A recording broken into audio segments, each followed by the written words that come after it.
Hi, welcome back to British Literature Survey, Session 8. I'm Thelma English. I hope you enjoyed your week working on the Canterbury Tales. I know it had to be kind of exciting and fun. It's fun and it's different, but I enjoy it and I hope that you did too. All right, you'll want to have your Canterbury Tales study guide out and ready because we'll be looking at that in just a few minutes. Let's open with a word of prayer and then your volunteer can share your devotion. Let's pray. Heavenly Father, we thank you again this week that we are able to legally home educate here in Oregon. I pray that you would bless each of the families represented here, that the students would work hard, that these young men and women who have chosen to earn their credit in a much more difficult way. I pray that you would bless those young men and women and bless the families represented here and bless the moms, the facilitators, the parents, the teachers, the people presenting this class. And Father, I pray that you would bless all of them with a spirit of community, that they could enjoy one another, lift one another up today, and go home feeling excited about our homework. In Jesus' name, we pray, amen. All right, let's go ahead and you can pause the video, and whoever volunteered last week to do your devotion, please share from the Imitation of Christ.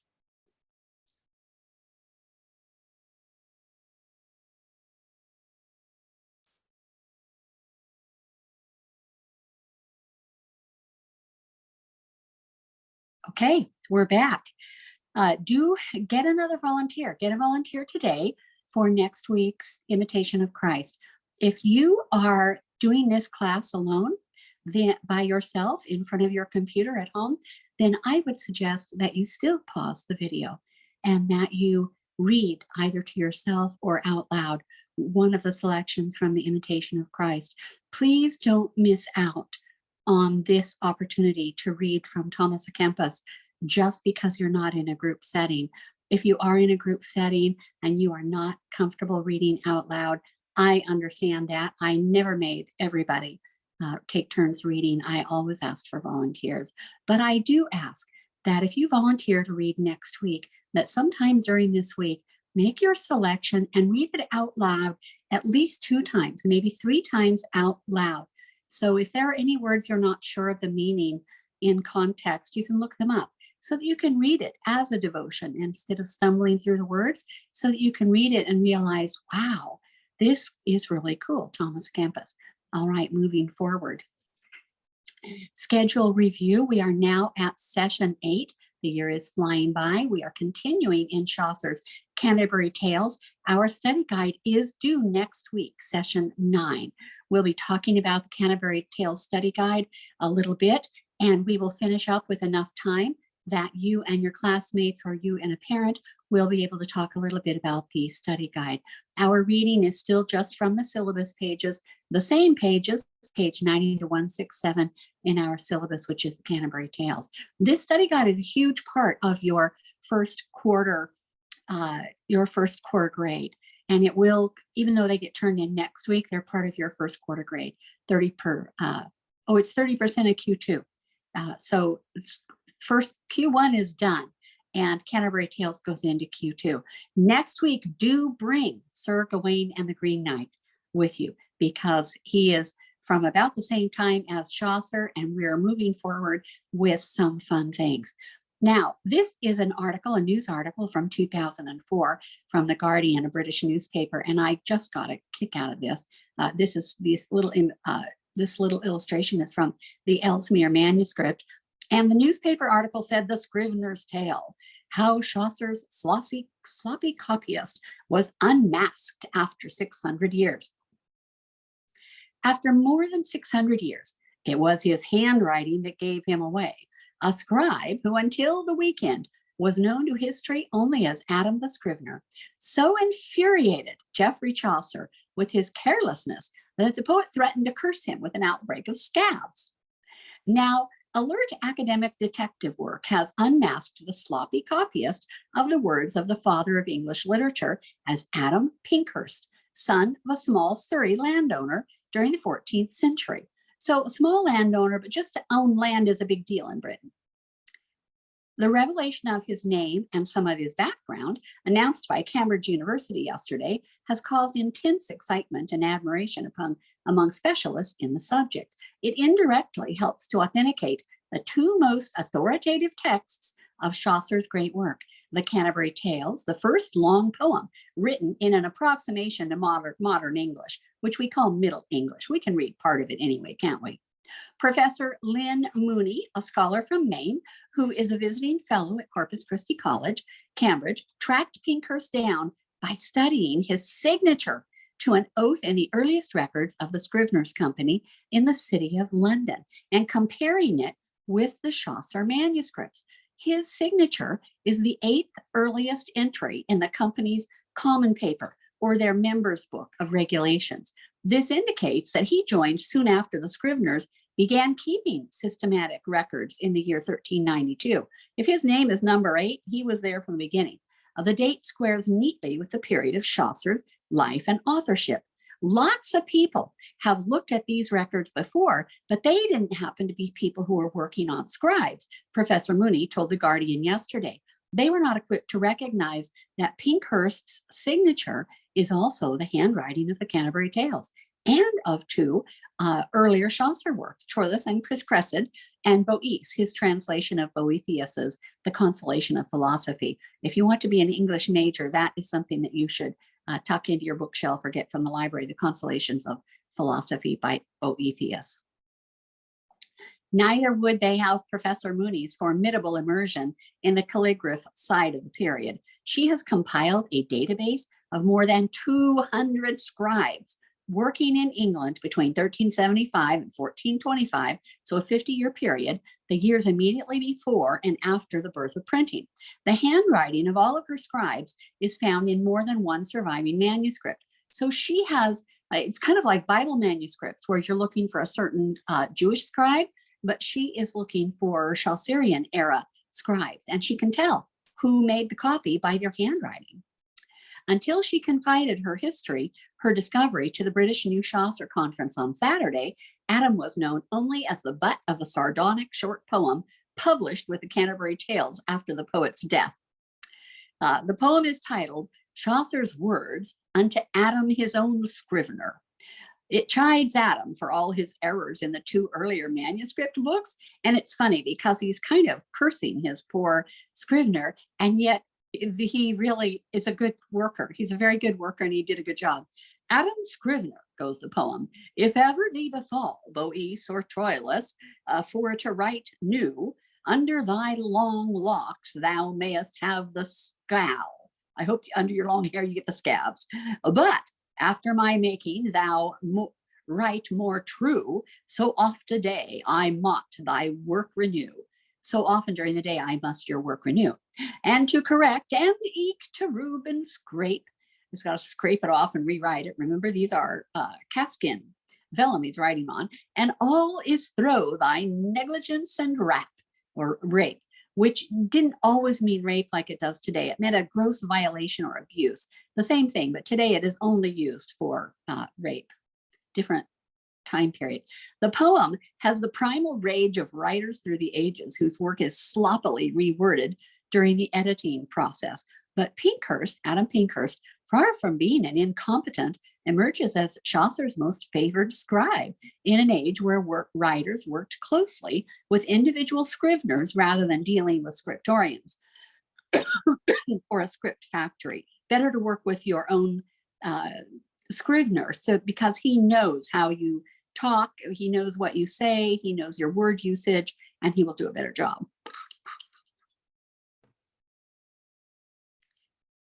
Rather than dealing with scriptorians, which will be a script factory, where you have a bunch of guys sitting at tables and you read it aloud and they all make a copy.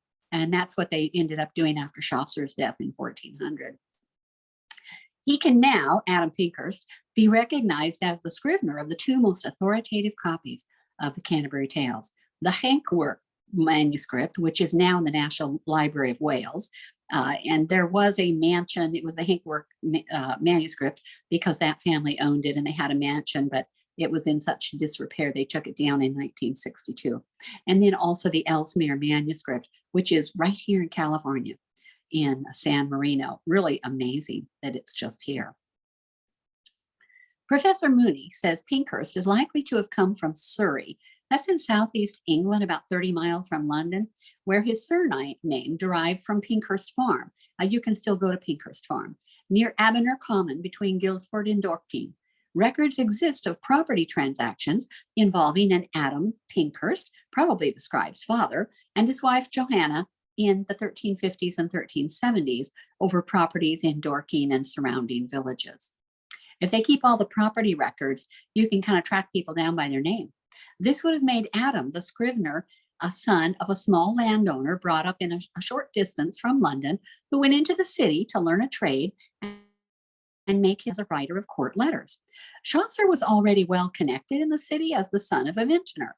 For 12 years, he was controller of the wool custom and had rooms over Aldgate from 1374 to 1386, where he would have been writing Boece and Troilus and Cressid. Adam also emerges as the closest the poet had to an obituarist. A note in Pinkhurst's handwriting at the end of the Cook's Tale, one of the unfinished Canterbury tales, says, "Of this tale Chaucer wrote no more." And that's about as close as we get to an obituary. One academic at the New Chaucer Conference said that the discovery had given these 7 words the note of an elegy. It kind of is, isn't it? It's kind of a little bit of an elegy. Of this tale, Chaucer wrote no more. And that's the end. From the Ellesmere Chaucer manuscript, these are 7 of the 22 miniature paintings that are in the manuscript. The Friar, the Knight, the Miller, we don't read his tale, it's dirty jokes. The Pardoner, the guy who sells indulgences, the wife of Bath, who's had a lot of boyfriends and several husbands, the Reeve, and the Parson. The Ellesmere Chaucer is a beautiful and elaborately decorated manuscript of Geoffrey Chaucer's Canterbury Tales. Created between 1400 and 1405, it contains what is believed to be a portrait of Chaucer, and that would be this image on slide 20, a portrait of Chaucer, as well as miniature paintings of 22 of the fictional pilgrims who tell stories in order to enliven the journey from London to Canterbury. The manuscript is in excellent condition, partly because it was undisturbed for about 3 centuries in the library of Sir Thomas Egerton, later Baron Ellesmere, and thus it's called the Ellesmere Chaucer manuscript. It was in possession of his family. The binding now dates from 1995, when the manuscript was conserved and rebound to meet modern standards of preservation. Modern standards, they use special paper, special glue, special sleeves, special bindings, all types of things, whereas things that were scorched in fires very often were repaired in very poor ways that then further damaged the manuscripts. But it's being taken care of now. Like most medieval manuscripts, the Ellesmere Chaucer was written on vellum, which was probably made from calfskin. The largest calfskins measured about 2 feet by 3 feet after they had been prepared for use. Such a skin would have made 4 leaves, which would be 8 pages. Thus, the Ellesmere manuscript took at least 58 of the largest skins. That means this was an expensive manuscript, even when it was made.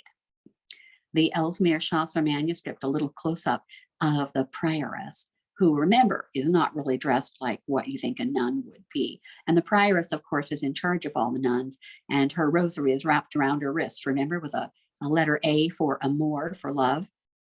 The Huntington Library, this is where, in California, this is where you can go see the manuscripts if you want to. And they have a huge art collection and botanical gardens. I know a couple of people who've gone through. I never have been to see the Ellesmere manuscript yet. I've been to Europe 5 times, but I've never been to the Huntington Library and a lot of other places. It's the library of your dreams. If you dream about libraries where you will live and drink your tea and eat your scones, this is the library for you. And this is the Ellesmere Chaucer, which is beautifully bound now, using all of those calf skins with enlargements of The image there on the left is what we believe is Chaucer's portrait of himself. All right, next we're going to talk about writing short papers. Studies have been done, and studies prove that the way to learn to be an excellent writer is to write a whole bunch. Write and write and write and write. Now, to write for this class, because we read so much and we want to be good readers, but we want to be good writers also. And we want to write about almost everything that we read. If we don't write about it, we take a quiz about it to make sure we read it well. But short papers are the key.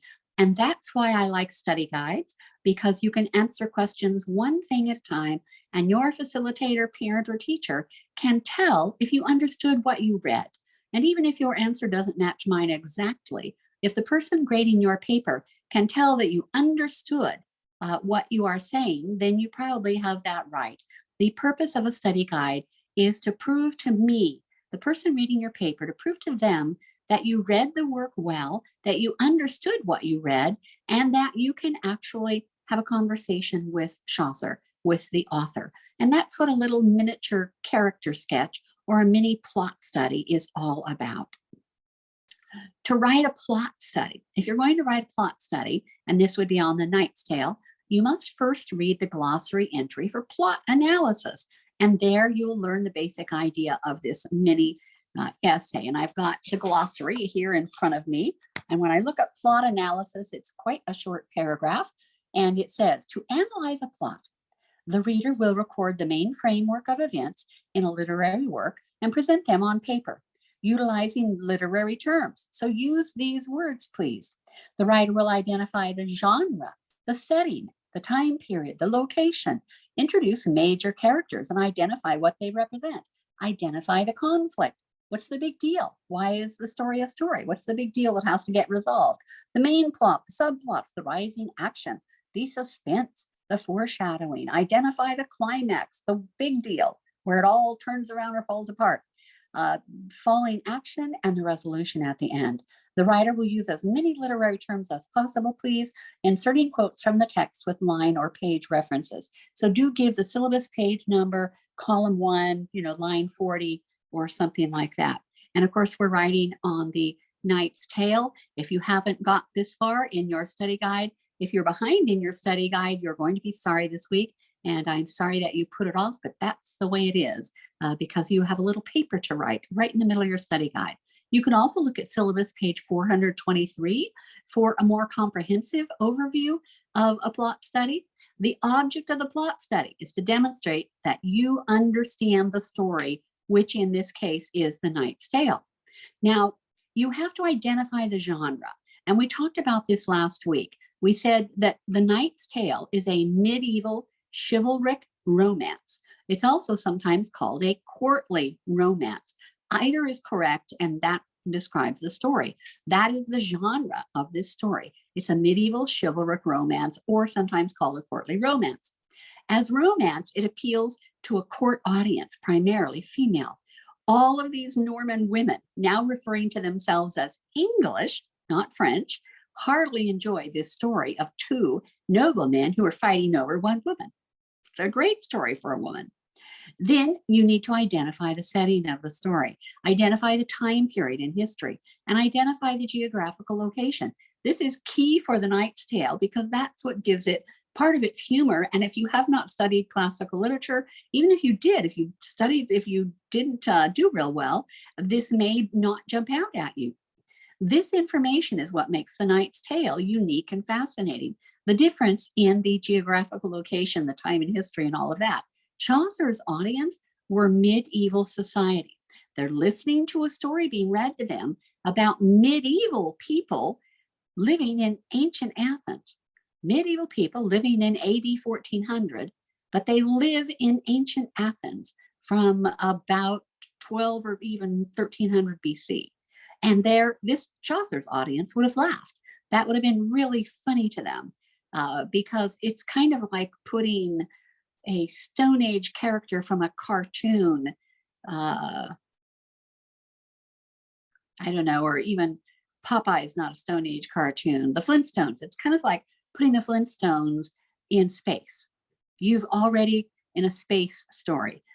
that where they, go out into space and land on the moon.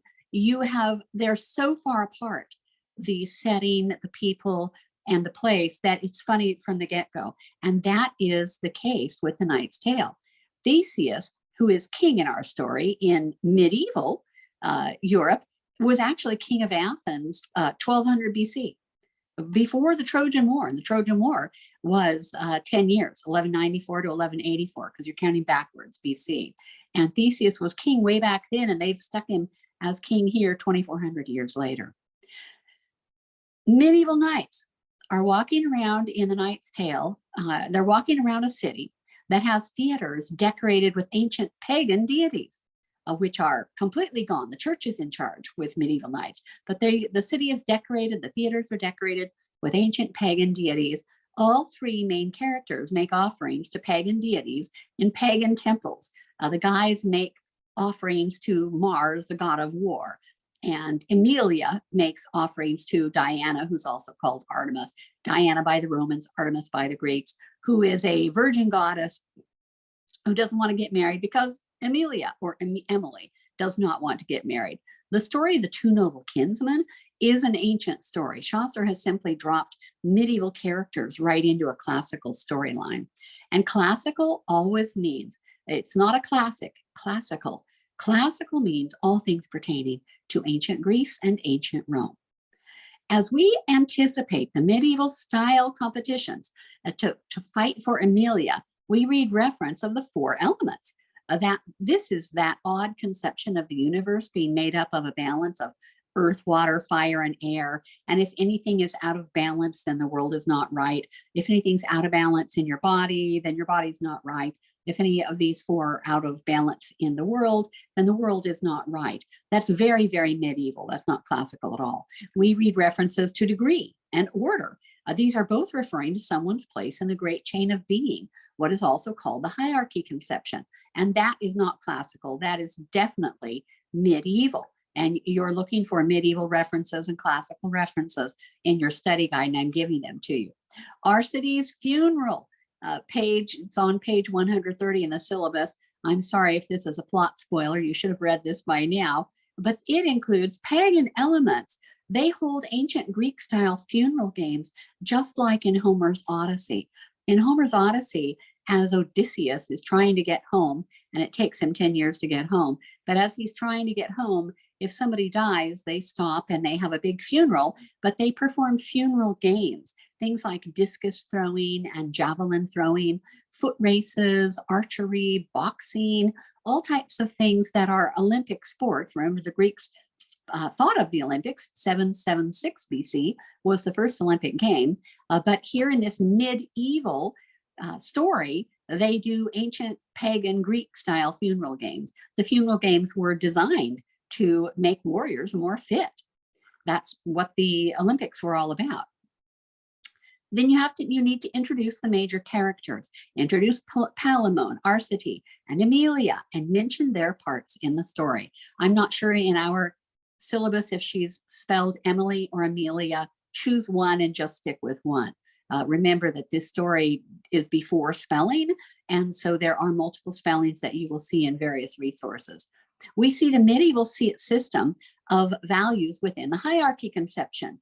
The story has characters from multiple levels of society. The knight is telling the story first because he's the highest in society. And in our story, in The Knight's Tale, everyone has their place in the great chain. Give details from the story to back up your assessments of the main characters. If you see something interesting about one of the knights, or about Emilia, or about their prayer in one of the pagan temples, underline it or mark it up with your highlighter so that you can find it and quote a phrase or a sentence in your paper to back it up. And use properly cited text quotes to back up your statements. The knight gets to tell his story first because he's from the highest social order. His story, The Knight's Tale, is one filled with chivalry, courtly love, and manly athletic competition. In the ancient and medieval world, the miraculous continuing intervention of God, or gods and goddesses, if you're pagan, was almost universally accepted as indisputable. God just worked in the world, and people understood that. We hear about the gods intervening and even fighting amongst themselves. which is reminiscent of Homer's Iliad and Odyssey. In Homer's Iliad, and if you shoot an arrow and it doesn't hit the mark, it's because one of the gods or goddesses stepped in and flung it aside and made it to go the wrong way. If you don't get home in the Odyssey, if your boat sinks, then Poseidon, the god of all the water and storms and things like that, has it in for you. Or if someone sinks your boat and the goddess Athena loves you, but your boat gets sunk by Poseidon because Athena's busy that day and isn't watching out for you.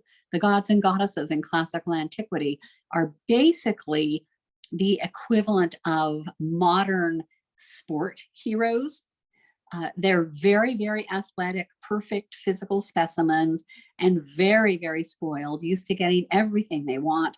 They have tantrums, they have everything, and they pick teams that they cheer for. They cheer for this person or that person, or this city or that city. And if a city offers them 100 cows as an offering and burns them up, then that god who was offered all the cows will favor that city perhaps.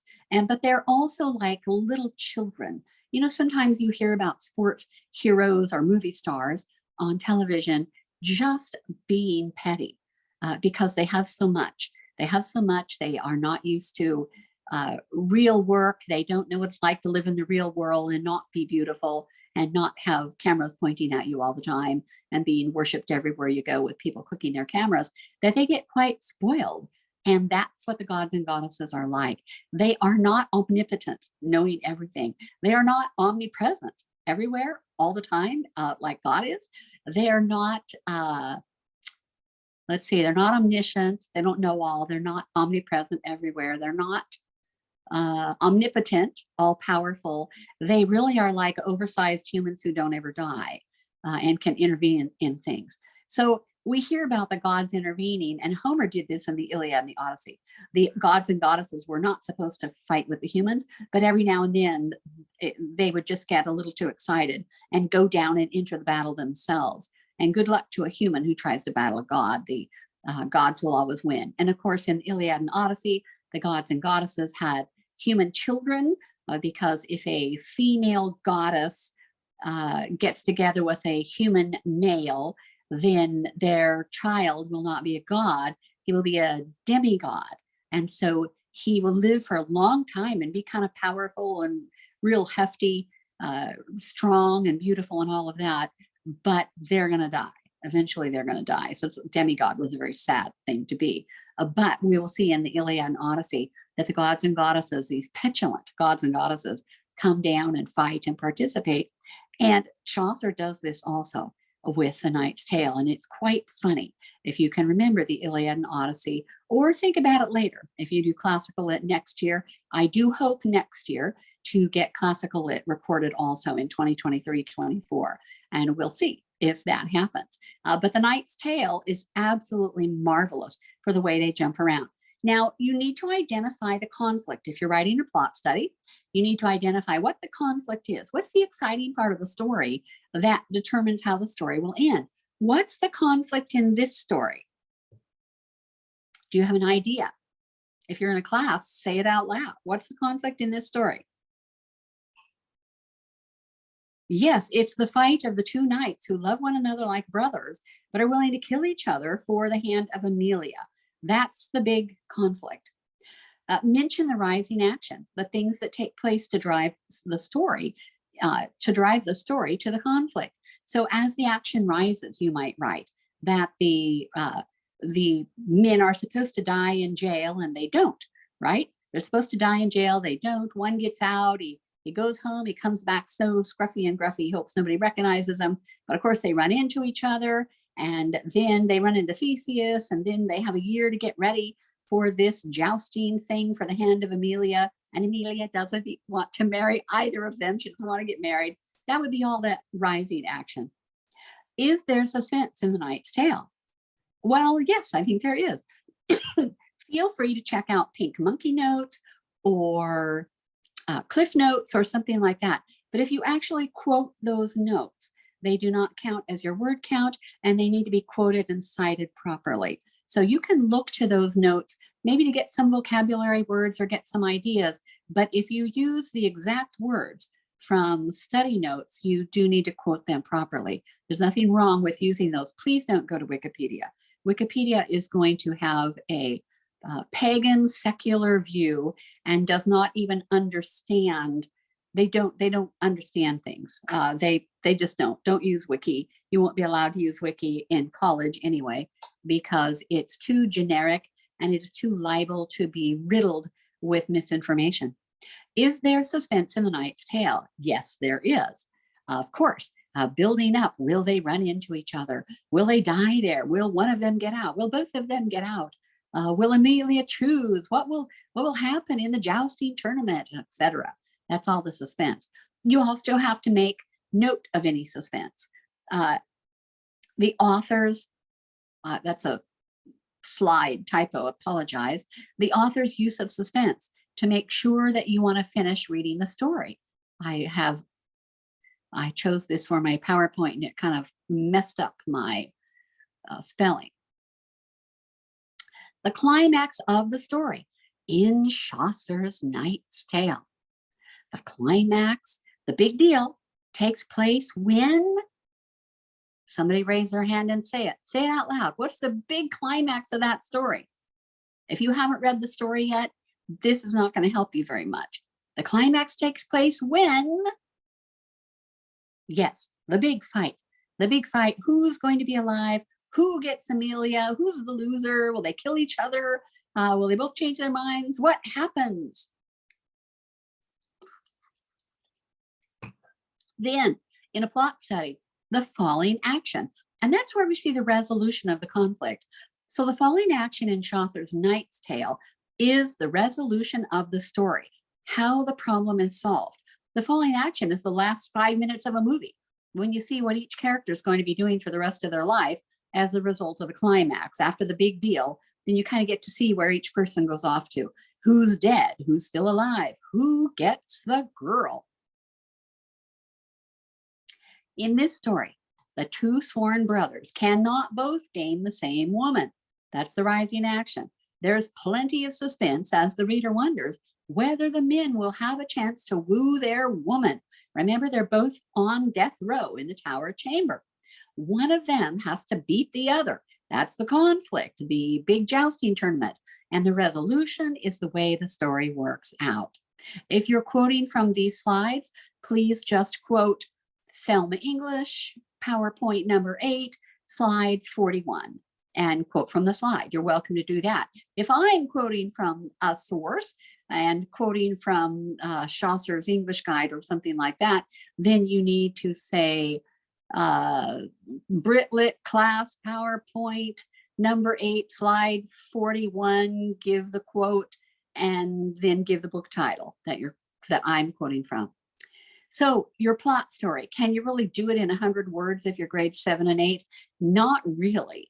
If you struggle with writing and you are grades 7, 8, possibly 9, if you have not taken any kind of a writing class, you struggle with writing, you have too much going on this year, and your mother approves, she could allow you to write this paper in a more dictionary style fact finding way, rather than improper paragraphs all connected to one another, stringing them together and all of that.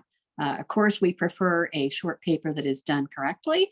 That would be up to your parent or teacher, whether to allow you to write this paper with a little more leeway and make it somewhat easier for you. Or if you've been sick the last 2 weeks or something like that. Occasionally there is room for a little bit of leverage, but if you're healthy and you've been keeping up with everything else, please write this plot study. It definitely will. This is your minimum word count. I'm sure that a junior or senior will end up with about 300 or 400 words for a plot study. But this plot study is what tells your teacher what learning has taken place and how well you understand what you read. Now I just told you what you're going to read or what you read. And so that will help you as you read it to understand, oh, yes, I see. This is the rise in action. I see. This is the setting. This is where they're at and the time period. And those things are at conflict with one another, and that creates humor. You could even say that Chaucer uses the clash of the setting, the place, and the time period to create humor. If you didn't know it when you read it, you know it now today. We're going to take a little look now at Arthurian literature, and this is really a treat.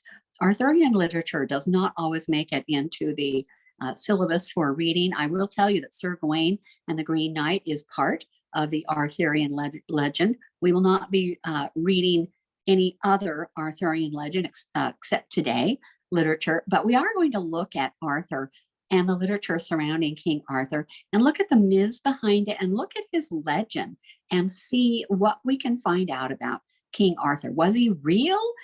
Was he legendary? Is there anything to support any of this? And that's what we're going to look at now. The Norton Anthology of English Literature provides an excellent overview of Arthurian literature. You can pick up a Norton Anthology of English Literature at a Goodwill, usually. They're about $20, $25 if you buy it. It's a complete anthology, and it will give you all types of interesting ideas about characters and important things in English literature. And so if you want to pick up a used copy, especially if you're going to be an English major, if you're not going to be an English major, you don't need a copy of that. If you're teaching this class and you're really getting fascinated, you might want to pick up a copy so that you can perhaps impart even some more interesting facts to your students. Chaucer and Sir Thomas Malory. Now, William Caxton, he's the printer who printed the Canterbury Tales. William Caxton brought the new technology of printing, which he had learned on the continent, to Westminster in 1476. That's just in time for the Canterbury Tales. Among his first publications was Chaucer's Canterbury Tales, of which he printed 2 editions. In 1485, and so if you're quoting this for some reason for your paper, which it wouldn't really fit in this paper, that you would say PowerPoint, Britlit Survey, PowerPoint 8, slide 46, quote, Norton Anthology of English Literature. And that way you'd be saying, well, I'm taking Mrs. English's word that that was from the Norton Anthology of English Literature.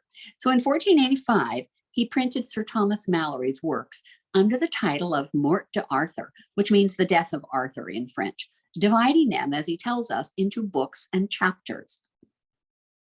The book became immensely popular, just like today, and only 2 copies of this first edition have survived. Caxton gave to the Arthurian saga the canonical form in which most later Arthurian literature, art, and film have been based. So Caxton took this legend and he arranged it all the way he thought it fit well with all of these different stories. Who knows how much he added, how much he found, what he did with it. But there are only 2 copies of this edition. And so he ends up being the authoritative word. If you want to rewrite one of the stories or make a movie, then you're going to read the collection. You're going to read it the way that Caxton put it together. Amazing, isn't it? Caxton, the printer, was very well read. He was a translator, he was an editor, and he was an excellent businessman. By Caxton's day, people were highly skeptical about the historicity of Arthur. Was there really a King Arthur? This is Caxton's day. So about AD 1385, Chaucer dies in AD 1400, but around that time period. In the preface of Mort d'Arthur, Caxton tells us he has been asked by nobles to print the histories of Arthur. He says he's been accused of a lack of patriotism since he has concentrated on the exploits concerning the Trojan War, because he's neglected England's greatest hero, because the exploits of the Trojan War concerns the ancient Greeks and the ancient Trojans who live on what is now Asia Minor in Turkey. And so he's neglected England's heroes. And of course, he's probably making this all up. He says, I've got to write this because I've neglected England's greatest hero. So now I'll write about the histories of Arthur. Caxton thus claims to be persuaded to publish a work that he knew would be highly profitable, while disclaiming responsibility for any untruthfulness or immorality that it could and would be accused of. So if he has some dirty stories in here, it's not his fault. Don't accuse him of that. He's just telling the truth, and that he's not going to be blamed if anything isn't actually true. It's not his fault. It's what we say in 2022, disinformation.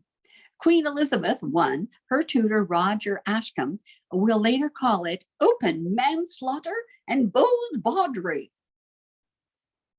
Then, to proceed forth in this said book, Caxton says, which I direct unto all noble princes, lords, and ladies, gentlemen or gentlewomen, that desire to read or hear read of the noble and joyous history of the great conqueror and excellent king, King Arthur, sometime king of this noble realm then called Britain. I, William Caxton, simple person, present this book, following which I have emprised to imprint, and treateth of the noble acts, feats of arms, of chivalry, prowess, hardiness, humanity, love, courtesy, and very gentleness, with many wonderful histories and adventures. This is a detail of a 21 by 16 foot, 21 feet tall, 16 feet wide. Of course, this is not a correct, rendition. This is a snippet of it. Tapestry of King Arthur, woven about 1385, the time of Caxton and Chaucer, now in the collection of the Metropolitan Museum of Art at the Cloisters. And so that lives in New York City.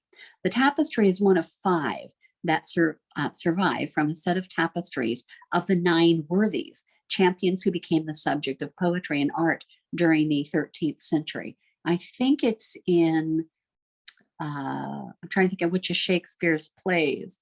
We only get to read it now and then, and talks about the 9 worthies. Kenneth Branagh did an excellent movie rendition. That'll come up later, perhaps. Anyway, the tapestry is all about these 9 worthies, and it's a classical idea. If you took classical lit, then you could look up the 9 worthies in the classical lit glossary. And if you're just really curious for that, you could always email me, thelma.lito, L-I-T-O, @gmail.com, and ask me for the classical glossary, and I can send it back as an attachment. And then you can look up the 9 worthies and read a little who they are, the list of 9.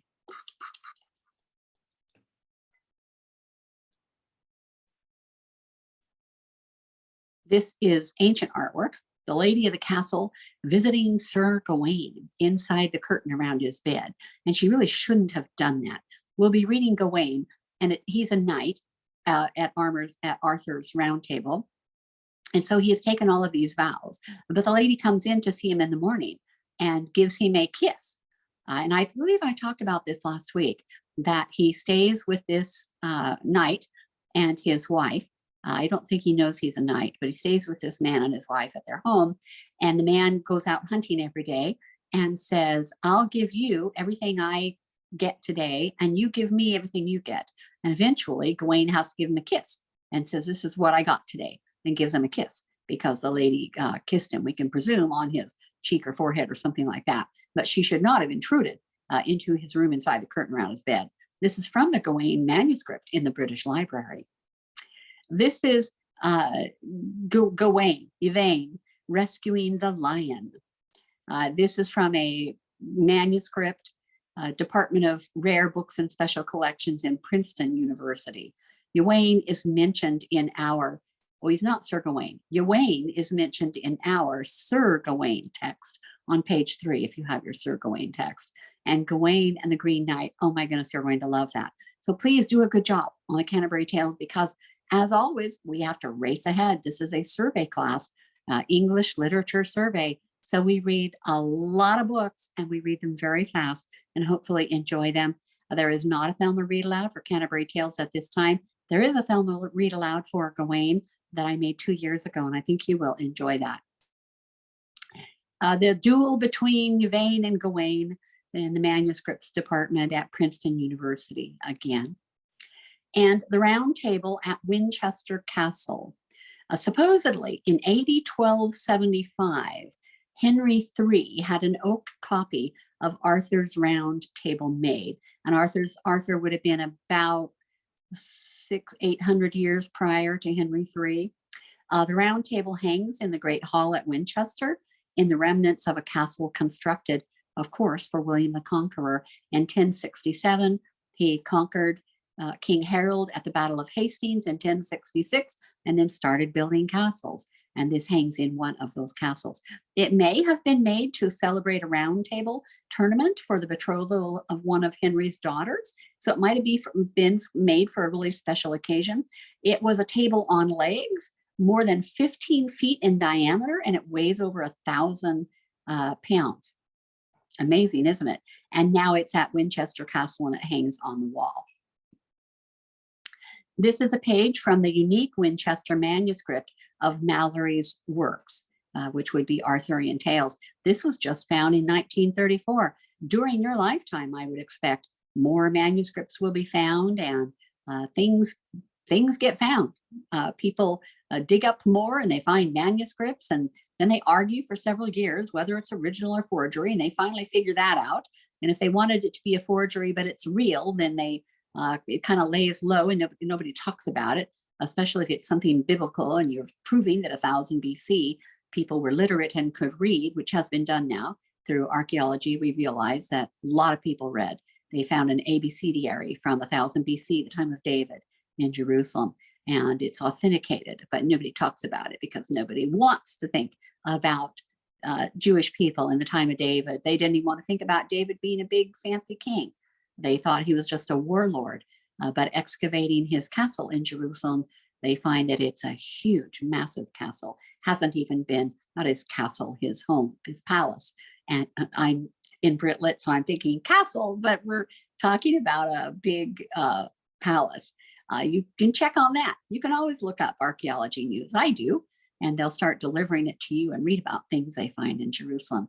And in Old Testament and New Testament survey, if I get these recorded, then you will be able to learn about those things from me, because I'm always looking at news in the archaeology. So the historicity of the Arthurian tales, whether King Arthur existed or not, is doubtful. I don't want to burst your bubble, but if King Arthur did exist, then he would have lived sometime between 8400 and 8600, a time of great turmoil in Britain following the Roman withdrawal. Remember, in 8410, as the walls of Rome themselves were being broken down by the Visigoths and the Vandals, St. Augustine, the Augustine who wrote the Confessions, if you took classical lit, we finish with Confessions, that Augustine, Rome is just fallen and being taken over. And when the Romans are gone from even Rome, and of course they left Britain earlier than that, because Britain is just too far away from Rome, Italy.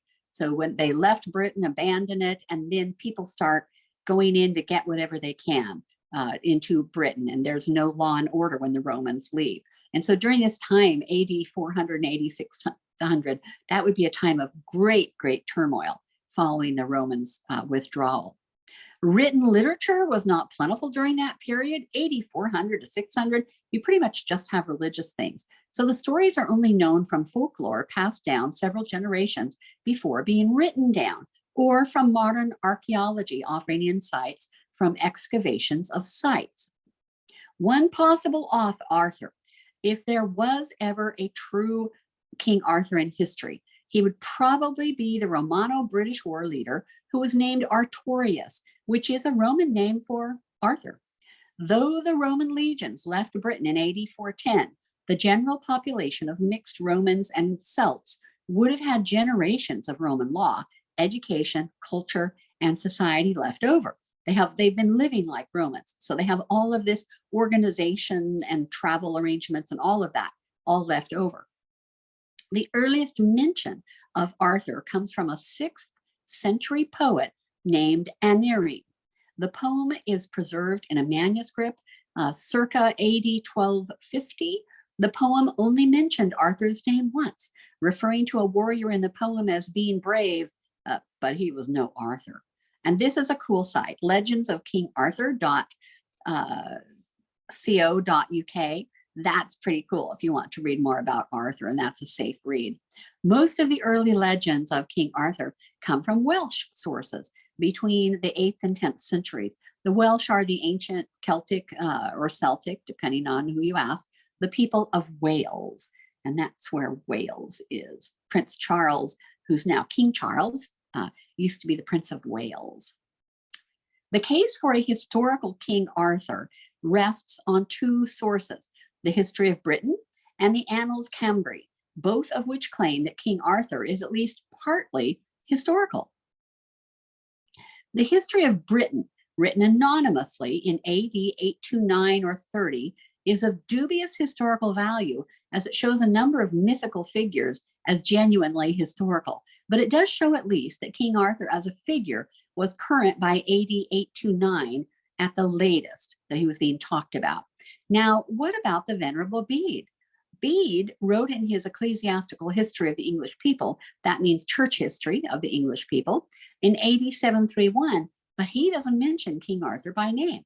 If Bede knew of Arthur, he didn't mention his name. Now that's a big deal because Bede is a good historian.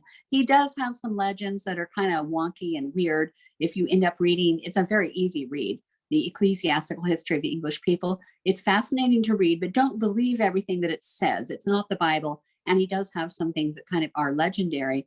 So it is kind of surprising that he doesn't mention Arthur. Sorry, that's my, that's how I get through talking for an hour and a half, is using throat spray. One of the main reasons I can't teach anymore is wonky blood pressure and I lose my voice. So I'm recording these for you. And the Annals Cambri, and I'm not exactly sure how to pronounce Cambri. If it's Cambri Ai, if it was Greek, it'd be Cabriae. Oh, and I'm using an M, Cabriae, Cabri. You'll have to look it up yourself. I'm not going to. The Annals Cambriae, and there it does seem to be a misspelling there in the little title. It should have an M there. The Annals of Wales is a chronicle written in Latin dating from around 8970, covering 533 years of time, starting from the year AD 447. This is a cool book to discover. It's a collection of relatively obscure Welsh material, but it does contain 2 entries that are of Arthurian interest. This history, the Cambri, Annals Cambri, excuse me,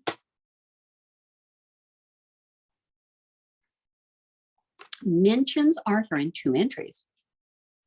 In an entry for AD 516 that tells about the Battle of Badon, in which Arthur carried the cross of our Lord Jesus Christ on his shoulders for 3 days and 3 nights, and the Britons were the victors.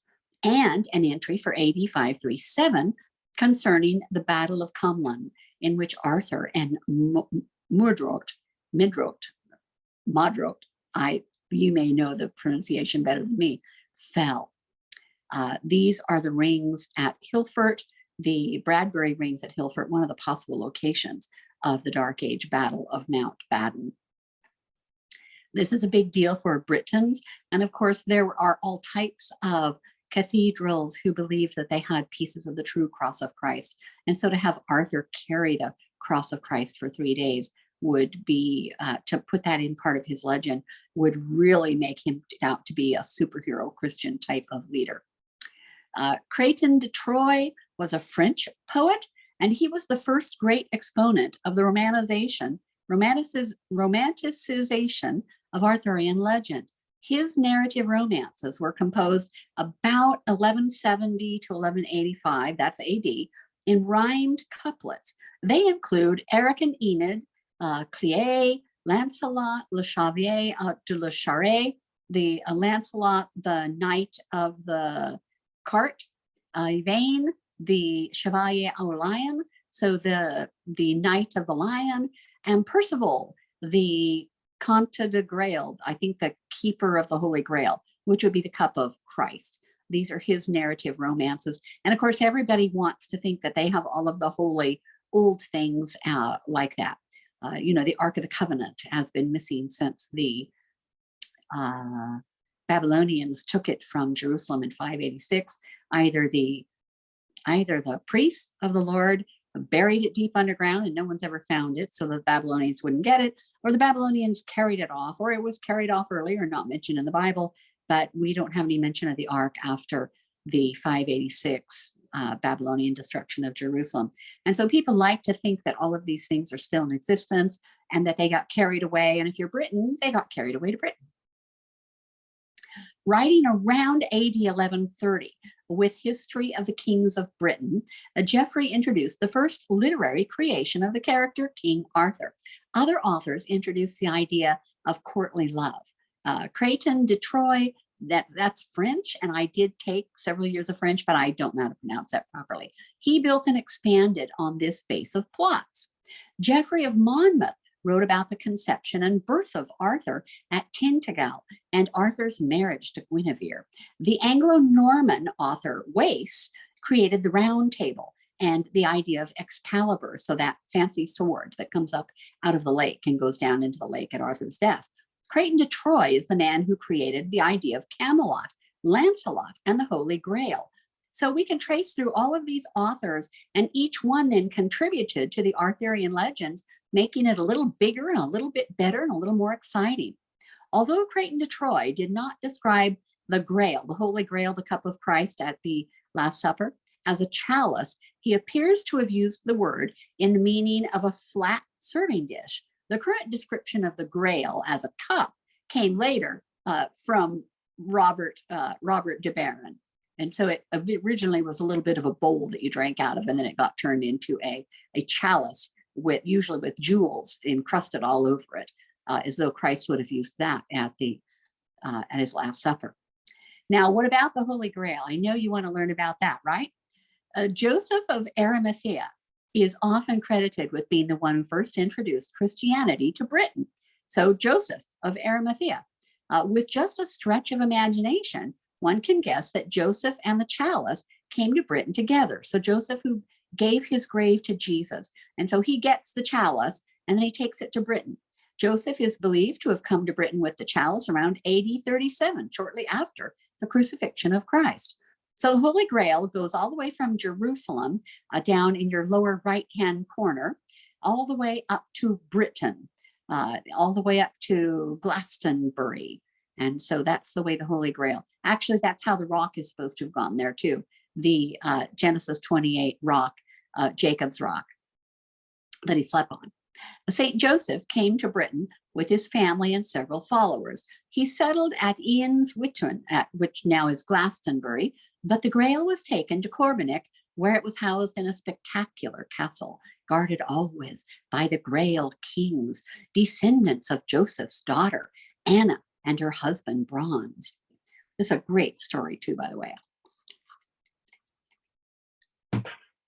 I think this image is from a video game. Lucius Artorius Castus, commander of a detachment of Sarmatian conscripts, soldiers stationed in Britain, led his troops to Gaul to quell a rebellion. Most of Gaul is what we call France now. This is the first appearance of the name Artorius in history, and some believe that this Roman military man is the original or the basis for the Arthurian legend. He's in the right time period, and he's got the right name.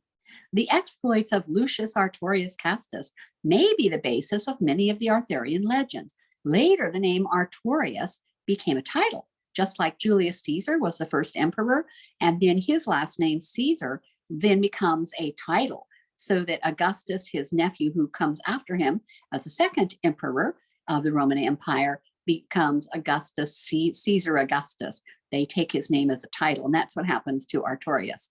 The Roman legends withdraw from Britain in AD 408. Britain endures devastating attacks by these vicious people who live up in the highlands, the Picts, the Scots, and the Saxons. And these are people who know how to fight, and they've never forgotten that Rome took their territory, and now they're taking it all back.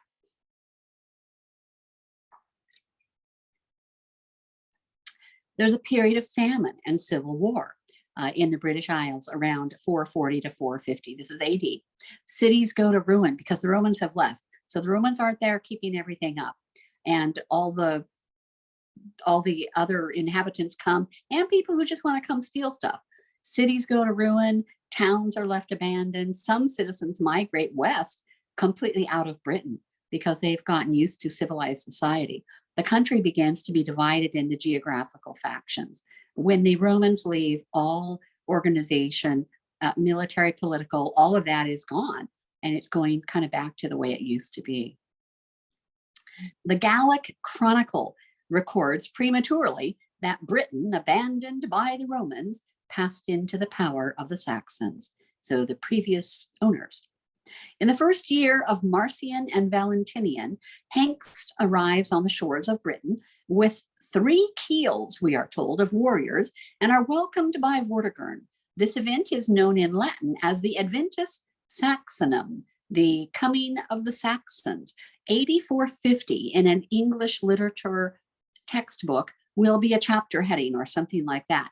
8450 would be something on an English literature timeline, and this would be the coming of the Saxons. The Romans are gone, and the Saxons are going to move in.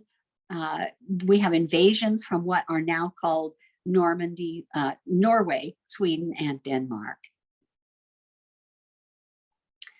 The Gallic Chronicle records prematurely that Britain, abandoned by the Romans, passed into the power of the Saxons. Oh, I got backwards. 8458 to 460.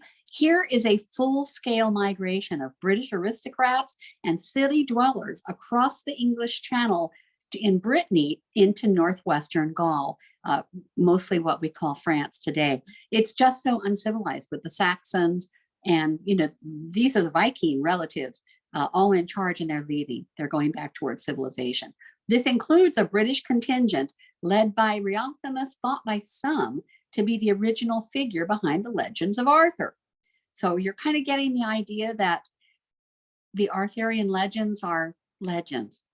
AD 465 is the year ascribed to the birth of Arthur by those who make him a 5th century, that would be 8400s, 5th century warrior king who fights many battles against the invaders. So Rome leaves and all of these invaders come in, and in the legends, Arthur rises up to fight all these battles. So we have the birth of Arthur, the legend, at Tentacle Island. And here is Tentacle Island, where Arthur was reputedly conceived. On the left, we have ruins of some type of a palace. The child Arthur is delivered to Merlin. This is all part of the story. It's been delivered to Merlin. And then the child Arthur, who is taught by Merlin. And this is always hard for Christians to mix the idea of magic and Christianity with Arthur and Merlin. And it really depends on which stories you read. Arthur proves himself king. Remember, he draws the sword from the stone. And then he uses his sword. And there are 12 major battles that when Arthur is driving out the invading Saxons and establishing his kingdom. So whether this is legendary that they had this hero or not, it's usually a legend has at least a grain of truth somewhere. And my guess is that's what is up with Arthur here, that there were some heroes, and perhaps all of the heroes got woven into one and they call him Arthur. It's hard to say. A part of the story also is the wedding of Arthur and Guinevere. The wedding of Arthur and Guinevere, only later stories add the affair between Sir Lancelot and Guinevere. That was not in part of the original story. Those are later authors who are trying to add more to the story. So if that part always bothers you, that Guinevere has an affair with Lancelot, you can toss that part out because that wasn't part of the original. And a knight, when we read Sir Gawain and the Green Knight, you will know that a knight swears to be pure. He's sworn to King Arthur, and that would be also upholding the integrity of Lady Guinevere. A knight would rather die than violate his lord's lady. Guinevere's dowry is brought to King Arthur's court. That's wealth. I had this table back on slide 57. The table was decorated by Henry VIII, the man who liked lots of women. Henry VIII, who had the Tudor rose painted in the center because he was a Tudor. It probably portrays Henry as Arthur. So the Arthur at the top there is probably Arthur with Henry's face. It has 24 names of the legendary knights of the Round Table on this. I wish I had better pictures, but I don't. Arthur's 12 battles. You want to know about the 12 battles. Are they real? It's really hard to say. You can see places that we are becoming familiar with. Northumberland. A lot of these places have Roman ruins from the time of the Roman. Number 12 down there by Bath in the south, you can still go to Bath and the baths are still there. You wouldn't go in the water, it's all green and yucky, but there are all types of Roman ruins everywhere all over Britain. So Arthur's 12 battles around 84, 85 to 96. This is the period of those battles. And that's when he gains his reputation for being invincible, basically because God is behind him. According to Nennius, the Arthur Nennius, then Arthur fought against those men in those days with the kings of the Britons, but he was the leader of battles. The first battle was in the mouth of the river, which is called Glane. The second and third and fourth and fifth on another river, which is called Douglas, and is in the region Linneus. The sixth battle on the river, which is called Bassas. The seventh battle was in the forest of Celadon. The eighth battle was at the fort of Guinian, in which Arthur carried the image of the Blessed Mary. And Sir Gawain is going to do that. Sir Gawain on the back of his shield has an image of Mary. Blessed Mary. The ninth battle was fought in the city of the Legion. He fought the 10th battle on the shore of the river called Tribrute. The 11th battle, the Battle of Lynborth, probably Portsmouth today, where a great British chieftain, Geraint, king of Dumnonia, was killed. Arthur is mentioned also in a Welsh poem commemorating the battle. Centuries later, the location of the great castle of Corbenic became forgotten. At the court of King Arthur, however, it was prophesied that the Grail would one day be rediscovered by a descendant of Saint Joseph. Remember Joseph of Arimathea, who brought it over to Britain in the legends, the best knight in the land, the only man capable of sitting in the mysterious Siege Perilous. When such a man arrived in the form of Galahad, the son of Lancelot, along with a miraculous, though brief, vision of the Grail itself, a quest to find this holiest of relics began. Through many adventures and many years, the Knights of the Round Table crossed Britain from one end to the other in their search. And this is actually a pretty cool story. Percival discovered the castle in a land that was sickly, like its spear-wounded king. When entertained by this fisher or Grail king, however, he failed to ask of the Grail and left empty-handed. Lancelot next reached Corbenic, but was prevented from entering because he was an adulterer, so he's not allowed to come in. Finally, Galahad, his son, arrived. He was permitted entry to the Grail Chapel and allowed to gaze upon the great cup. His life became complete, and together Grail and man were lifted up to heaven. And of course, you can see this is great movie stuff. The death of Arthur, perhaps AD 542, the Battle of Camlan, according to the Annals of the Cambry. Death or unspecified other demise of Arthur, according to Geoffrey of Monmouth.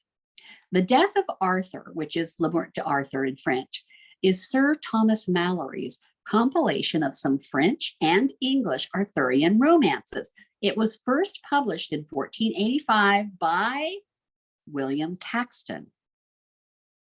Le Mort d'Arthur, the death of Arthur, has become the base story of the many modern Arthurian stories. It was also the basis for the poem Mort d'Arthur by Alfred Lord Tennyson, which was to be later published in the collection Idylls of the King, way up in 1885. And this, the last part of our lesson today, is from Tennyson's Idylls of the King. I hope to introduce you into poets that you will fall in love with, and then you'll go to the library and get their books and start reading their works, because in a survey of British literature, we just can't read it all.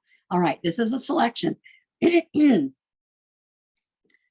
on the death of Arthur. So all day long, the noise of battle rolled among the mountains by the winter sea, until King Arthur's table, man by man, had fallen in Lyonesse about their lord King Arthur. Then, because his wound was deep, the bold Sir Bedivere uplifted him. Sir Bedivere, the last of all his knights, and bore him to a chapel nigh the field, a broken chancel with a broken cross, that stood on a dark strait of barren land. On one side lay the ocean, and on one lay a great water, and the moon was full. Of course, the moon was full. I perish by this people which I made, though Merlin swear that I should come again to rule once more. But let what will be, be. I am so deeply smitten through the helm that without help I cannot last till morn. Thou, therefore, take my brand Excalibur, so take my sword, which was my pride. For thou rememberest how in those old days, one summer noon, an arm, so now he's telling the story to his last man standing about how he got the sword. In those old days, one summer noon, an arm rose up from the bosom of the lake, clothed in white samite, mystic, wonderful, holding the sword, and how I rode across and took it, and have worn it like a king. And wheresoever I am sung or told in after time, this also shall be known. But now delay not. Take Excalibur. And of course he's gasping. He's dying. Take Excalibur and fling him far into the middle mere. So right in the middle of the big lake. Watch what thou seest and lightly bring me word. So watch what happens and then come tell me. To him replied the bold Sir Bedivere, it is not meet, Sir King, to leave thee thus, aidless alone and smitten through the helm. A little thing may harm a wounded man, yet I thy hest will all perform it full. Watch what I see and lightly bring me word. So saying, from the ruined shrine he stepped, and in the moon athwart the place of tombs, where lay the mighty bones of ancient men, old knights, and over them the sea wind sang shrill, chill, and with flakes of foam. He, stepping down by zigzag paths and juts of pointed rock, came on the shining levels of the lake. There drew he forth the brand Excalibur, and o'er him drawing it, the winter moon brightening the skirts of a long cloud, ran forth and sparkled keen with frost against the hilt. For all the haft twinkled with diamond sparks, myriads of topaz lights, and jacinth work of subtlest jewelry. He gazed so long that both his eyes were dazzled as he stood this way and that, dividing the swift mind in act to throw. But at the last it seemed better to leave Excalibur concealed there in the many knotted water flakes that whistled stiff and dry about the marge. So strode he back slow to the wounded king. Then spake King Arthur to Sir Bedivere, hast thou performed my mission which I gave? What is it thou hast seen, or what hast heard? And answer made the bold Sir Bedivere, I heard the ripple washing in the reeds, and the wild water lapping on the crag. To whom replied King Arthur, faint and pale, thou hast betrayed thy nature and thy name, not rendering true answer as beseemed thy fealty, nor like a noble knight. For surer sign had followed, either hand or voice, or else a motion of the mirror. This is a shameful thing, he's dying, for men to lie. Yet now I charge thee, quickly go again, as thou art lief and dear, and do the thing I bade thee. Watch and lightly bring me word. Then went Sir Bedivere the second time across the ridge, and paced beside the mere, counting the dewy pebbles, fixed in thought. But when he saw the wonder of the hilt, how curiously and strangely chased, he smote his palms together, and he cried aloud, and if indeed I cast the brand away, surely a precious thing, one worthy note, should thus be lost forever from the earth, which might have pleased the eyes of many men. What good should follow this if this were done? What harm undone? Deep harm to disobey, seeing obedience is the bond of rule. Were it well to obey then if a king demand and act unprofitable against himself? The king is sick and knows not what he does. He's thinking out loud for a long time, and I skipped part of that. After Sir Bedivere fails to fling in Excalibur the second time, Arthur says, remember he's dying, but if thou spare to fling Excalibur, I will arise and slay thee with my hands. So he throws it. I've skipped a lot there. So he just think I better throw it, or Arthur's going to kill me with his last breath. The great brand made lightnings in the splendor of the moon, and flashing round and whirled in an arch, shot like a streamer of the northern morn, seen where the moving isles of winter shock by night with noises of the northern sea. So flashed and fell the brand Excalibur. But ere he dipped the surface, rose an arm, clothed in white samite, mystic, wonderful, and caught him by the hilt, and brandished him 3 times, and drew him under in the mere. And lightly went the other to the king. So he threw Excalibur out there. A beautiful arm clothed in white fur rises up, catches it, swings it around lightly 3 times, and disappears under the water. And Arthur dies. Plot spoiler. Sorry to tell you that, but Arthur dies. All right, let's take a quickie look at while you look at Arthur, I might give you let's see, remember your Canterbury Tales study guide is due next week. And do bring your reading checklist next week. I'll let you look at Death of Arthur. Who is Zephyr? This is from your Canterbury Tales study guide. Who is Zephyr? If you use your glossary, you'll know that Zephyr is the wind, always the west wind. Zephyr, it's a Greek mythology name, but it's just the wind. Where are the pilgrims going? Which martyr do they seek, and why do they go? That's a 3-part question. Where are they going? On a pilgrimage to Canterbury Cathedral. What martyr do they seek? Who was killed there? Had the top of his head whacked off? Sir Thomas a Becket, Sir Thomas a Becket. And why? Why are they going there? Well, maybe the knight's looking for forgiveness. The prioress, I don't know. I think for her, this is a field trip. But you have to answer all 3 parts of the question. Number 3, what is a martyr? Look it up. Define chivalry. Use your glossary. How are the squire and the knight related? If you're having a hard time with this, it's relatively easy. It's on page 106. If you need somebody to help you with it, ask your teacher or facilitator. They have the answer copy. But do try yourself first. What's a yeoman?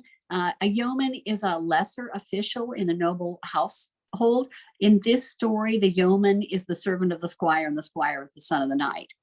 So they're serving each other. Each one carries around their little servant. Oh, I guess I told you how the squire and knight are related. They're father and son.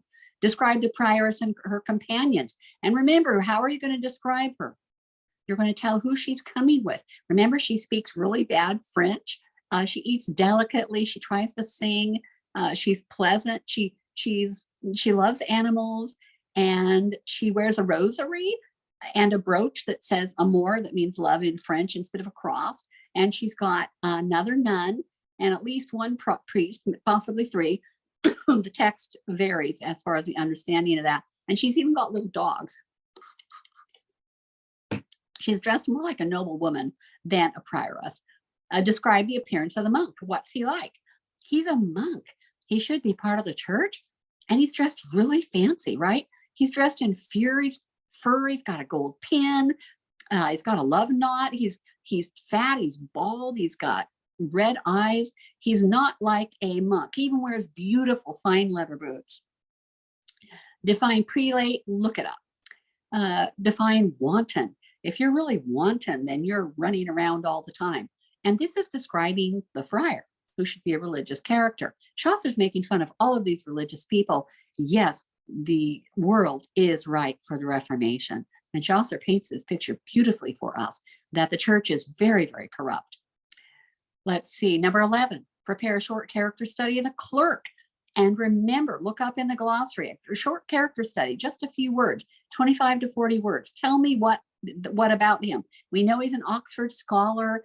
We know he's very poor. He's very thin. He's a little bit of a philosopher. Remember, he spends all of his money on books, and he reads Aristotle. He prays a bunch. He rejects worldly goods. And he's really one of the few sincere characters in the Canterbury Tales, is this clerk. What does Epicurus' son allude to? Look up Epicurean. If you look up Epicurus, it'll tell you a person. Epicurean is usually used in regards with magazines and cookbooks, things about cooking delicious food. But if you're Epicurus' son, you love to eat. That's really the metaphor there, and you have to give me that. A short character study for the wife of Bath. This is a fun one. This is really great. She's almost deaf. Remember, she's gap-toothed. She slurs her speech. She makes cloth. She weaves cloth, and she wears really heavy scarves wrapped all around her on Sundays. She's got red stockings, and she's got brand new shoes on. She's had 5 husbands and a lot of boyfriends. She's already been here 3 times. I think she's missing 1 tooth. She's got a great big hat, and she sits on her horse on a rug wearing spurs, and she knows all about love. She's great. You will have no time writing about a short character study for the wife of Bath. Number 14, a brief character study, the parson. This is the real deal. He lives to set an example for his flock. In fact, we read on, I don't have the page number, I've got my quote, he was a shepherd and not mercenary. He's holy, he's virtuous, he's prudent. He teaches Christ's own words. And we read, but Christ's own law and his apostles 12 he taught, but first he followed it himself. I should have the page number here. Oh, it's on page 110. I even give you the page number. And that's 10 points. That's a large, the idea is that you are supposed to be finding out that there are a couple of real religious characters here who are sincere. All the other characters of the church are laughable, pathetic examples of what is going wrong in the church and why the church needs reformation. Remember, the Chaucer's Canterbury Tales are around 1385. This is 100 years before the Reformation, and 10 Dales prior to 1500. The Reformation, we're on the very threshold of the Reformation. Number 15, what sort of entertainment for the journey does the host suggest? You remember that from the beginning. Everybody has to tell 2 tales. Whoever tells the best tale gets dinner, and the other people will all pay for it. Then number 16, this is your big deal. And if you haven't got that far yet, you're kind of in trouble this week. Begin to a record of classical pagan elements and medieval elements in the Knight's Tale. What would be classical allusions? If you haven't taken classical allusions, you have a handout or an email that you received that gives you a lot of classical allusions. The whole idea of Amazons, Hippolyta as an Amazon queen, Fortune as a goddess, Mars, the Roman god of war, Venus, the Roman goddess of love, Diana, the Roman goddess of single women, mention of Nero, there's a mention of Mercury, Juno, Cupid. These are all pagan goddesses, and being crowned by laurels as they would in the Olympics in Greece. The idea of funeral games, those are all classical ideas.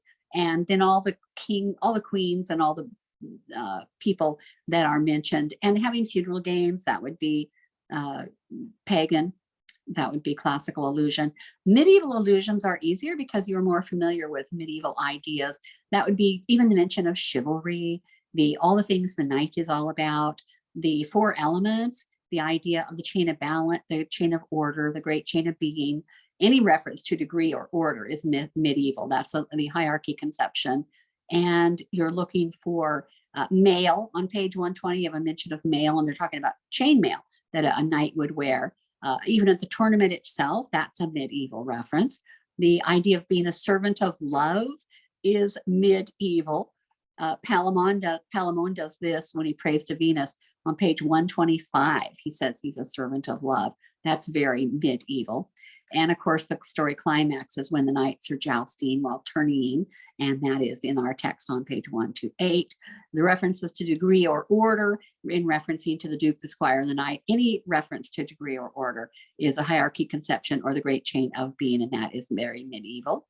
They're locked in the dungeon of a castle. The castle is medieval. The prioress's convent is a medieval abbey. The pardoner's indulgences are very medieval, very Catholic also. And eventually Arcita is in the court royal, we are told, and that's medieval on page 119. And there are a lot more, and you just need a list. Number 17 is the big one, the plot study for the Knight's Tale, and we talked about that at the very beginning of class today, so you should be ready. At worst case is you need to listen to this again on your own as you sit in front of your computer and then start writing down, typing up notes. Cavalcade, Dolores, these are all vocabulary words. Fortune, she's a goddess. So be sure you get the definition that has her as a goddess. Then you've got a bunch of vocabulary words. Anything that is bolded, you can look up in your glossary. And excuse me just for a second.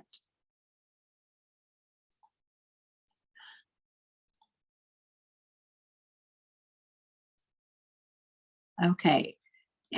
Creon, he was the legendary king of Thebes. That's easy to find out. And let's see, who is Mars? He's the god of war. The Greeks called him Ares.